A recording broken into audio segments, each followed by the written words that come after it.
This dynamic duo have an incredible talent for identifying and listening to and understanding real client pain points. And they've been able to leverage their deep expertise in identifying innovative technology solutions and practical hands-on experience to resolve these pain points. So they are here today to share their journey about how they have used this superpower, amongst others, to build a truly amazing business. Welcome, Paul and Amy. Now, before jumping into your presentation, could you tell us a little bit about yourself? Sure. Thank you, Brittany. Thanks, Sandy. What an intro. Yeah, that was a pretty good intro. My name's Paul Cameron. You'll see on the screen there, Service Quick. That's the name of our company. Our brand is the wonderful ZING. My background, I've been in technology pretty much all of my life. I finished up in Australia, heading up the technology group in Suncorp. Then my boss left and went to IBM and took me along with him. And we had a lot of fun for 4 years in IBM. Where we really went to town using our whole agile methodologies. The basic result was in my part of my neck of the woods, I had 5,000 people working for me all over the world. We reduced that down to about 2,800, and in doing so, we increased delivery by 10x. We did an employee engagement survey, and employee engagement went up by 17%, unheard of in the corporation. Oh, and they also liked the $100 million I took out for them too. But the basics of that was just empowering the troops, taking out a lot of the middle management and enabling the people just to get the work done and removing the blockers. We ended up in Singapore, and that's when I got a knock on the door to say, come back to the US, and we decided to back ourselves and solve a really wicked problem that we had found. I'll pass it over to Amy. Yeah, so my background is predominantly in retail. So back in Australia before moving to Singapore, I worked for David Jones, which is a luxury department store chain, and I ran stores for them across Melbourne and Sydney. So I really retailed like pretty much any type of product that you could imagine. Then when moving to Singapore, I decided I wanted to start my own business, and that's really how ZING started. I started a business called Skin Fitness, and basically our vision was to grow it in Singapore and then franchise it out into other regions. But it was through setting up this business that we found a much bigger problem. And we were surprised at just how difficult it was for a small business owner to set up the technology that they needed. So we needed everything to operate successfully. We needed a website, we needed online bookings, we needed customer intake forms, we needed inventory management, we needed marketing tools, scheduling systems, HRMS. And we actually had to put together 12 different SaaS products to operate, which for a small business owner was really difficult to do. It was expensive. And if it wasn't for having a tech guy on hand, I don't know how successful I would have been able to do that myself.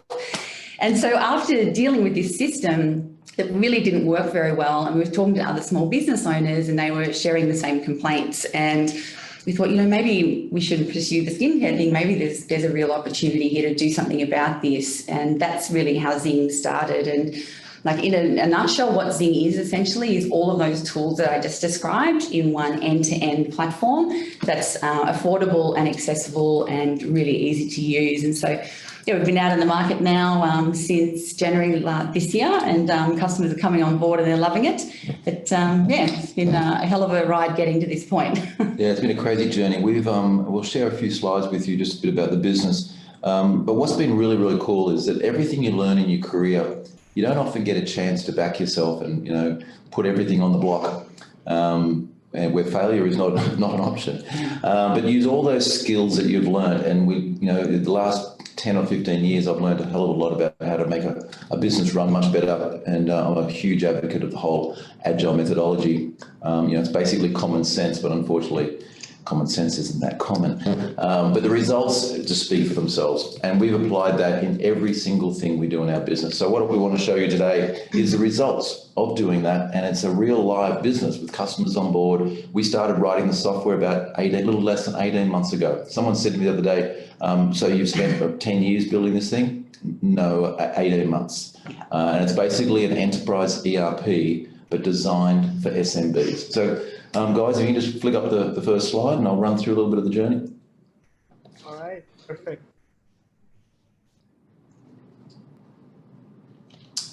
There we go, the everyday hero for business owners, we like to call ourselves. And just look at the next one. So So we talked about, Amy just shared with you some of the problems. An SMB is no different than a corporation. It has some quirky little things about it, but basically it still runs and operates very similar to any business. And the problem SMB has is, one, the cost, two, the complexity, and three is the customer experience, making sure that they get customers coming back. Corporations can spend a lot of money on doing that, but the little guys can't. They really, really struggle. So that was the problem that we were out to solve. On to the next one. And what we've built is a fully integrated platform at various levels for the baby companies right through to enterprise, which is a release that's coming out shortly. Bringing it all together, the key here is get your data into one place. How many corporations have you worked for where data is everywhere due to acquisition and then marketing can't get access to it and they don't know enough about their customer? The key to ZING, when we move customers on board, is get your data into one place. We can do some pretty cool stuff with it once it's in one place, and also make it easy to work, be very close to your customer, understand the feedback from your customer, be able to market towards them, reward them if that's part of your business model. That's what we've done. Our competitors are out there, they're everywhere. You know, I call this disruptive innovation, coming into a market that's poorly serving their customers and doing a great job. You know, there's the CRMs out there, if anyone's used Salesforce, talk about hitting a thumbtack with a sledgehammer. And our CRM is very much cut down, but very purposely built for SMB. The bookings companies, the global ERP, we all know about that. NetSuite is just way too complex for most SMBs. We're bringing customers on board off Shopify at the moment. It's really, really good because they want to know more about their customer and they want to be able to market them. And there's all these stop gaps that Shopify has, or you know, they've got websites on WordPress. Goodness me. Yeah. And then you've got the big website companies as well. So we've brought all that together into one. And just another point on that, like you can imagine how overwhelming it would be for the small business owner to have to look at all of those products and then put it together. And when customers we're onboarding them now, it's just a sense of relief, I think, more than anything. Like we're just so happy that we don't have to go through this headache anymore. Yeah, so we've become the it's really exciting, yeah. So to speak. This little slide here is interesting. Every day goes by, your day doesn't go by that you see some other companies just gone IPO'd and they've gone crazy. And what's occurring at the moment, and I'd love to say I designed it this way, but I didn't, is that CRM platforms and HR and finance like Xero and things, we call them horizontal SaaS. And they appeal with one business function, but very, very broadly on a large addressable market. Where we're playing is in the vertical SaaS. And if you look at the likes of Shopify, they're trying to do this. Wix is trying to do this. And yet our little company, because we've built it the way we have, we can produce product and produce features way, way quicker than anybody else. And it's the recipe for a very successful business. This is from Brendan Wales from eVentures, a large VC firm out of the US. So I call that the formula. On to the next one. This is something we're talking to businesses about now, and this is the power of what we've built. Probably one of the most important people in your business is your data architects. A lot of the people on the call probably know our CTO, Phil Abernathy. I call him the god of agile. But he had a huge piece of this in building the model so that we can actually scale it hierarchically and then provide an enterprise model where you can drill down into businesses, into countries, into continents, and lift that data, which businesses desperately run on, and make their businesses perform well. So think of some of the franchise organizations in the US, they're 1,000, 2,000, 3,000 SMBs. And it gets very, very complex. So they're loving what we're proposing to provide them with. It's pretty exciting for our little business. On to the next one. That's just the team. I won't dwell too much on that one there. We've just got Dr. Henry Lowe on board from dermatology clinics here in Singapore. So we're getting into the medical clinic market, which I think is pretty exciting. But that's basically our team. And move on to the leadership team. At our broader team, and we'll talk about that in a little bit, but one of the parts of Sandeep's manifesto is around teamwork and distribution. We have 30 people in the business, and Amy and I are the only two in Singapore.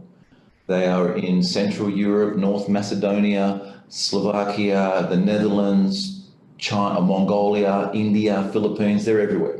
And yet everybody operates as one team every single day on stand-ups throughout. It's pretty exciting when you see the results. So just to close off, we're going to just treat you to a short 90-second video on what we created.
That's our baby. And just onto one more slide further on, we'll let it sit there. Oops, not again. And that's a billboard in London. We didn't really put that up, that's Photoshop, but anyway. And then just one on the last one, which is our collage. Yeah, we'll stop there and hand it back to Brittany. But while that slides up, if you look closely, there's some photographs there from all over the world. These are getting our ZING everywhere. That's wonderful. Thank you, Amy and Paul. What an amazing story. So we have a few questions from the audience and our core team, having heard and now listened to your story. And these questions relate to our core values of the manifesto. So let's start with question number 1. Co-located minds over co-located people. So on this topic, how did you adapt to a virtual everything world, right from tools, people, process? What worked and what didn't?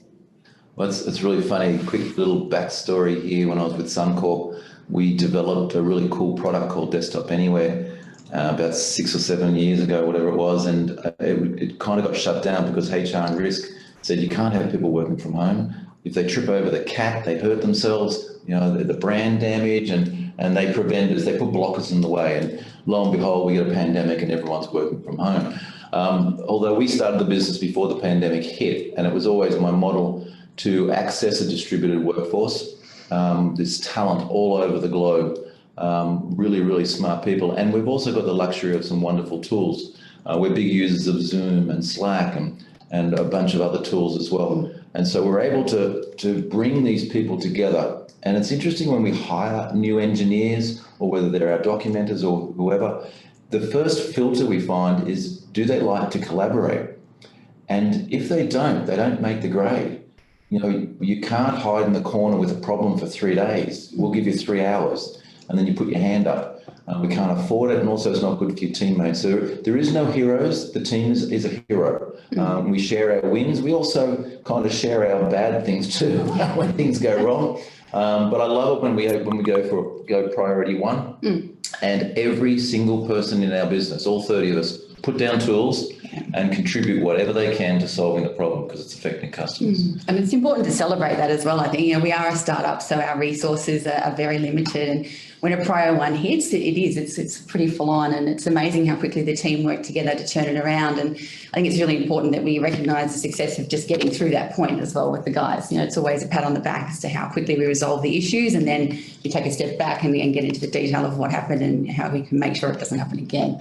Yeah, and to your question there too, Brittany, is, what didn't work.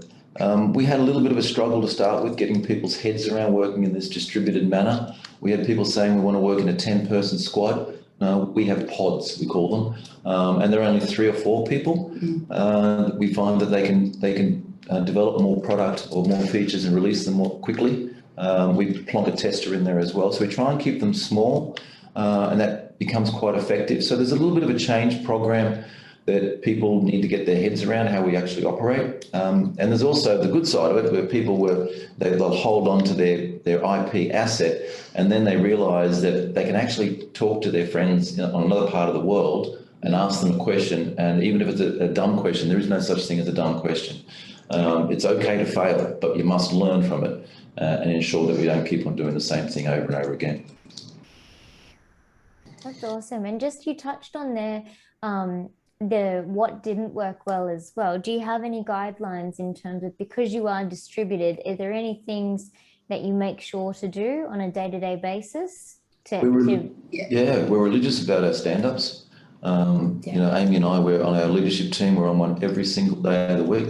Oh, Saturday and Sunday not, but our teams, straight away after our one, the whole team is on them. And then if need be in the afternoon, and then it's all down tools as we go into production. As we do a production release, stop deploying anything else just in case anything goes belly up. And that really works well. It takes a little bit of effort. You've got to stop what you're doing and get on the call. And sometimes the call might last 10 minutes. Sometimes it's half an hour. It's definitely like over communication is the key, because the biggest challenge is, whilst it's wonderful to have these distributed teams for so many reasons, you're not having those water cooler conversations. There's a lot of that connectivity that's not really happening as it naturally would in a type of environment like in an office. So yeah, it's all about staying as close to the teams as we possibly can, and always being available. And I think because we're so small as well, it's not like there's a huge hierarchy in place. When someone's struggling with a problem, it's not unusual at all for them to get on a Zoom call, with 10 minutes notice to Paul and I really at any time to work through that. And that keeps us moving very quickly. Stops us sort of stalling if they do hit any types of blockers. So yeah. It's not unusual to be on a call to North Macedonia at 10 p.m. at night, trying to show them why it happens to me. Why doesn't it happen to you? Yeah. So, that's a really good point as well. How can you become a co-located mind? Show it. You can still show it. Share screen is there for a reason, right? Absolutely. And it does work well. And it's interesting, being small, big organizations all say it's customer, but it's hard to get across because everyone's caught up in their operational issues and things. In a small company, it's drilled into everybody. The customer is the most important person in our business. They're the ones that are buying our product. They're the ones that are telling us what's good and what's bad. So it's great when software engineers are now even asking questions. Did you get any feedback from the customers? Did they like what I did? Well, that's a really good segue, actually, Paul, into the speed to value of a speed to market. And Amy, you've spoken about this before as well. But what does that mean to you both at ZING? How would we see this in real life in your day-to-day operations? Yeah, look, I think then again, the nature of a startup, you have no option but to be delivering as much value as you possibly can be. Your resources are so limited, and it's not like, you start a project in corporate and you get this big bag of cash and budget and, these milestones that you can quite comfortably work through and achieve. You have to be raising the investment and then, within a matter of weeks, showing the best return that you possibly can in terms of the features that you've been able to deliver, which you have to justify because you've shown demand from that for customers. So, I think we see money very differently today. I think we've always been very cost-conscious people, but now it's like you have to squeeze every single bit of value out of any resource that you possibly can, whether that's a person or an investment that we make in our own ways. So yeah, it's definitely how we look at things, and it's changed me now. I think I look at things differently. I can see if it's not going to get me the outcome that I need in 12 weeks, then we change quickly. We've got to keep pressure on. I laugh because back in corporate, I used to say to my people, imagine it's your $1 million that you're spending. Yeah. And they've got to laugh a little bit. No one really took it that seriously. When you're in a startup, it is your $1 million. You treat it very, very differently. We prioritise everything. And when we started, we've got a bunch of shareholders, great people, and they wanted to see some results, something tangible. So we had to get some features out. But now we're at a point where our priorities are now set by our customer. And so if the customer is saying, I need this problem solved we'll shift our priorities in the backlog and we'll get that out to them, and particularly if it's going to benefit a lot more customers. So it's quite an interesting shift that you get, and we use our agile training for that. That's fantastic. So customers driving value and measurement of that value, as well as speed to the actual speed, tracking that. There's nothing worse than a nasty call from a customer. Which happens sometimes, and it's heartbreaking. Yeah, and so it's very important. And it amazes me now, looking back at corporate, it's just how you hear about projects being rolled out and they've spent 10, 20, 30, 40, $50 million, only for it to be rolled back or not to deliver on what the end result really needed it to be. It's just crazy. So, we just don't have even though it's not really a luxury anyway, we have this performance culture in place because we have to deliver the value and we have to get a result. And the huge opportunity that faces corporate in embracing agile in everything that they do is you have an opportunity to use the scale of an enterprise, but the agility of a startup. Now, we've all heard that before, but you can definitely do it. And you learn from the way that startups work. Even in Suncorp, we used to say, don't go and do it ourselves, go and buy a startup, because they've got this culture of delivery. They know how to make things happen, whereas corporates get tarred with all sorts of overhead and cultural issues. So I see it as an amazing opportunity for corporates to embrace this model. Absolutely. What a great point. And what about then, it's difficult when you're not located in the same office, but even when you are, some organizations experience command and control. So one of the core values is empathy and trust over command and control. How have you created and sustained a level of psychological safety and trust in the team? How have you nurtured and built that? Yeah, look, it's very, very important. Safe to fail environment is very important. Showing empathy. 75% of our team has been struck down by COVID, and dreadfully, some of them have just been near death. And so we've got to kind of slow down a little bit and just understand some of the pain the teams are going through, and get them out of there, out of the traps. And some of them are in some pretty tough places, parts of the world. So that's the beauty of having a team and a bunch of friends that work together. I think also, whilst we have very much a performance culture, there's also a tremendous amount of support that comes with that. And I think our team, Phil and Martin and Arian, do a sensational job of driving performance, but also when someone hits a hurdle or there's an issue, it's not about catching them out. It's about, okay, let's get in support, understand, help you, learn from this and move on together. And I know there's been situations where it has been tricky, and we'll actually catch up with that person and we'll put another person into that squad and help them. And it's every 2 hours, and it's support until they get through it. So, because it is challenging, like I keep saying, it's light resources and a huge mountain to climb. So we need to support our people with that. And you've got to empower people on the ground. The old cartoon with the pointy head boss. We saw a lot of that in IBM. I got into a lot of trouble because I wanted to call all of our people leaders and not managers. And I was told that no, their career path is to become a manager. And the way we viewed it is, if you're a leader, you should be setting some direction and then removing the blockers and allowing your people just get out of the way and let them do the stuff that you're paying them to do and you're asking them to do. And it's amazing just what happens to the troops. They then feel empowered, as opposed to thinking, no matter what I ask for, someone's going to say no. I never get anything.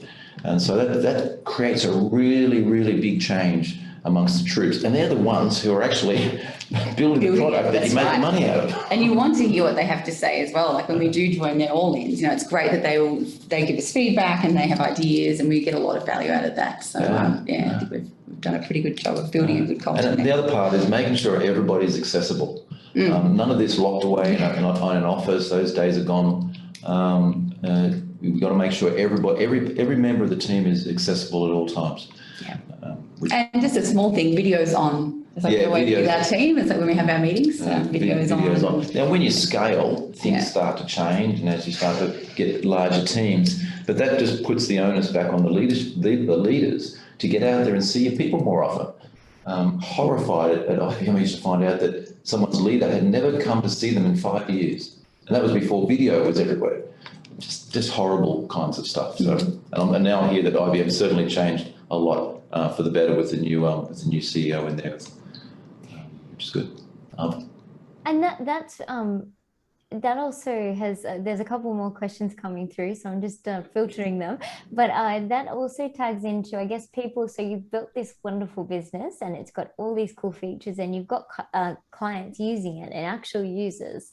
But do you use it yourself? That's one of the questions that have come through. No, I like to use the term, I eat my own dog food, but I'm told I'm supposed to say drink your own champagne. Yeah. But we use it day in, day out. I love it. I just, it's funny, we have this little process where our documenters, we're up to 711 documents in our help centre at the moment, which is just amazing itself. But I approve them. They do it, and I go in there and I don't read every one of them, of course, but just click the approve button. I do them in bulk, and sometimes I look at them and go, oh wow, can we really do that? Can we? So I read through it and I actually learn it. Oh, that's how you do that. I got it now. Yeah, but we also, our website, if you look at the zing.work website, that's on our own website builder. Our CRM system, so it's all on our own system, invoicing. So we use it to run our own business. Absolutely. You might see on our email campaign builder, it could look a little bit similar to MailChimp and things like that. That's all right.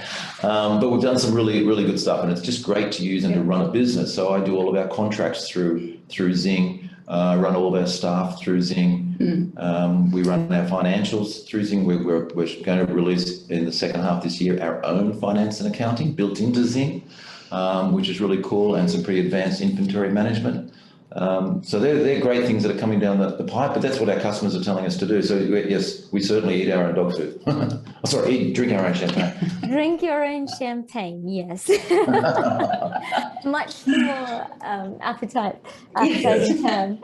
And I guess finally, what do you think the future of work looks like then? Having worked in both corporate and now run your own successful startup, what do you think the future of work is going to look like, given what we've been through in the last 18 months? I think businesses have to become agile. They've got to stop being so top heavy, because they're going to have a distributed workforce, which I think is fantastic. When you were in big cities, and a great case in point, New York City, most expensive real estate in the world, and yet you're demanding that people come in 2-3 hours commute just to come into the city and look at each other. So it's fantastic that they can actually stay in their own towns and cities, be able to communicate, and then work out ways as to how do you manage the work? How do you look at what delivery looks like? Instead of being command and control and pinging people because they got into work 5 minutes late, understand what they're actually doing. So I think that's going to happen more. I would highly recommend not investing in commercial real estate at the moment. It's interesting here in Singapore, which is run so heavily on real estate, the government is encouraging people not to work from home, because the commercial sector is suffering so much, but people are saying, no, I want to work from home. I think this is a great way to operate. You've seen the large tech companies, Spotify and Shopify, both of them, have said 100% of the workforce can work from home. You don't have to come into an office unless you want to. That's changing the whole canvas that we've been brought up upon. So I think it's amazing, incredible. You're going to get some really, really innovative CEOs coming into companies who know how to operate in this space. You talk about models being sustainable. This is a great example as we come out of the pandemic and make sure that business is sustainable. So I think it's quite exciting going forward where this will go to. I'd like to say I had a vision back in 2013 that everyone should work at home, but I can't take any credit for that. Very good. Well, thank you so much, Amy and Paul. It's been an absolute pleasure to hear your story and all of the different aspects of actually operating and using what you've built as well. Thank you so very much for coming today and speaking with us. Yeah, pleasure. If anyone's got any questions, if they want to send anything through to us, we have to answer them. Yeah, just let's take a moment. Sandeep, I think, do you have a question? Yeah, I just wanted to both Paul and Amy a question on being in the executive roles for long and now seeing the changes that is happening across and adopting also, right? I see they have very quickly adopted, and that's why they've been able to deliver and do what they are doing right now. So what would be your advice to similar executives, right, who are in the leadership positions? what would be 2 or 3 things you would be, telling them what they should do? Look, have a very hard look at your middle layers. They become buffers to progress. If you want to become a delivery-oriented organisation, you've got to flatten that structure and empower people. I think the bringing together of digital and technology with marketing and product is really, really important. We all know in Agile that some of the most important people are product owners.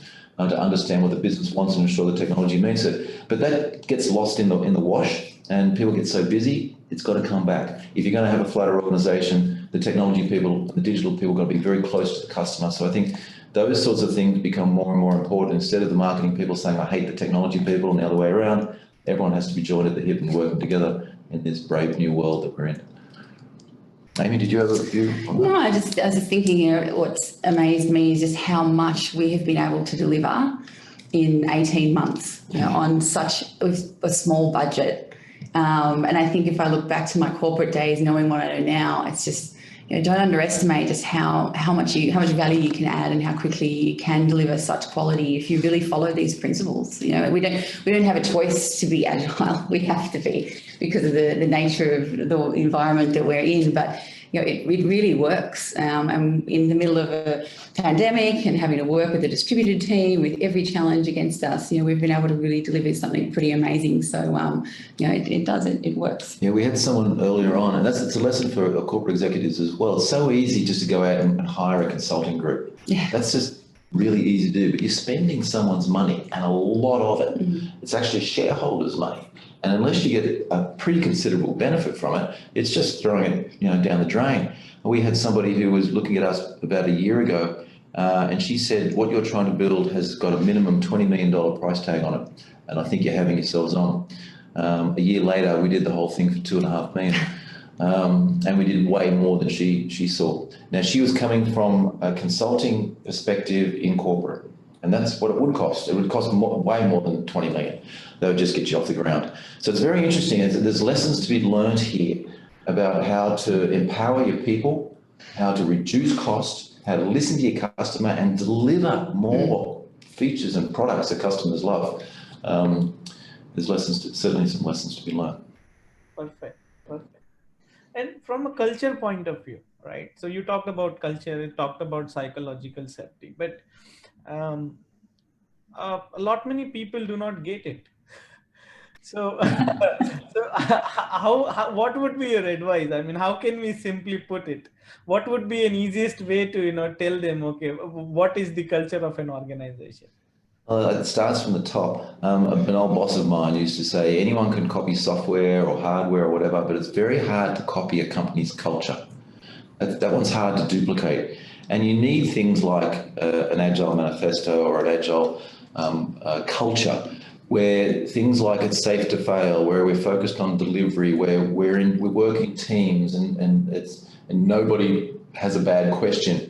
People enjoy coming to work. I always thought, if I've got employees, they can give me 20% of their engagement. What if I can turn it into 80%? It doesn't cost me any more. And that's just by making sure it's a friendly environment that they work in, that their kids are sick, they can get some time off. I used to let them work from home. HR never liked that. But things like that, and that starts to build a real bond.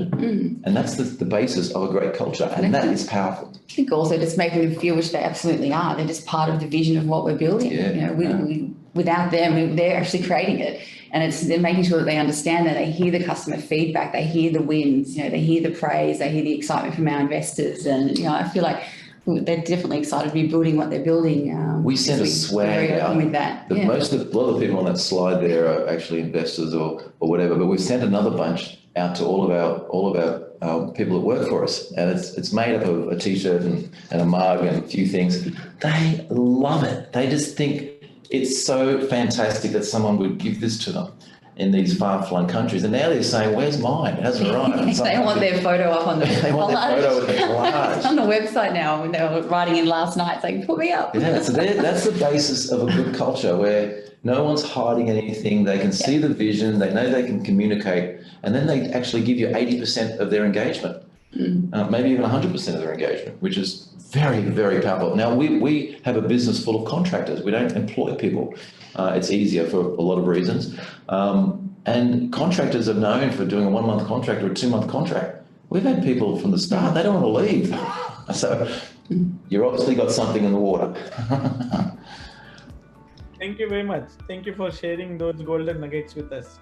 Yeah, no, our pleasure, our pleasure. And just keep an eye out for ZING. And if you'd like to learn a little bit more, just zing.work. It's a very simple URL, and you'll see what we do. But thank you for the time. Thank you for having us.